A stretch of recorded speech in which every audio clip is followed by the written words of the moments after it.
ఇప్పుడున్న హీరోలు ఎవరు బాధ్యత? బన్నీ ఒకడు, జూనియర్ ఎన్టీఆర్. ఇవాళ అల్లు అర్జున్, జూనియర్ ఎన్టీఆర్ ఇద్దరు hope of the industry future. ఇదేందో తెలుసునా సారా, వాళ్ళ ఎఫర్ట్ నా ఒంట్లో పారే మా నాయన రక్తం. ఈ క్యారెక్టర్ తీస్తే అది అర్జున్ అయినా జూనియర్ ఎన్టీఆర్ అయినా వాళ్ళ క్యారెక్టర్ తీస్తే ఆ క్యారెక్టర్ కోసం పడి తప్పన వేదన కనపడుతుంది స్క్రీన్ లో. Bunny, you are a gift to the industry.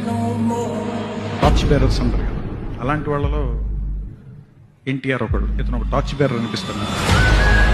Allu Arjun గారు అండ్ ఎన్టీఆర్ గారు we can't take them like, అంటే ఇద్దరిని సపరేట్ చేయలేదు. They are like wonderful dancers. అదే చెప్తున్నా కదా, అంటే